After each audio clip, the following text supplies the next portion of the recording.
Bukas na para sa mga motorista ang nirepair na southbound lane ng EDSA Kamuning Flyover sa Quezon City.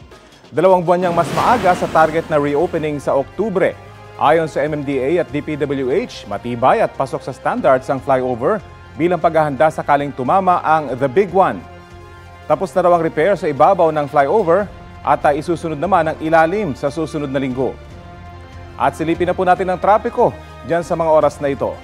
Yun pong nasa kanan sa inyong TV screen ay mga papuntang Makati, habang yung kaliwa ay papuntang Monumento. Sa ngayon, yung patungo sa Makati, talaga pong matraffic. Bahagi pa rin po siguro yan ng rush hour, yung latak ng rush hour, dahil sa bahaging yan talaga ay nagkaka-traffic. Pero sa ngayon ay nagagamit na yung flyover. Karaniwan ay sa mga side street nagkakaroon ng pagbibigat ng trapiko. Pero sa ngayon, balik sa EDSA Kamuning Flyover yung mabigat na daloy na trapiko. Pero yung bus lane ay maluwag na maluwag. Habang yung kaliwa naman, yung patungo dito sa Caloocan, ay maluwag ang daloy na trapiko sa mga oras na ito.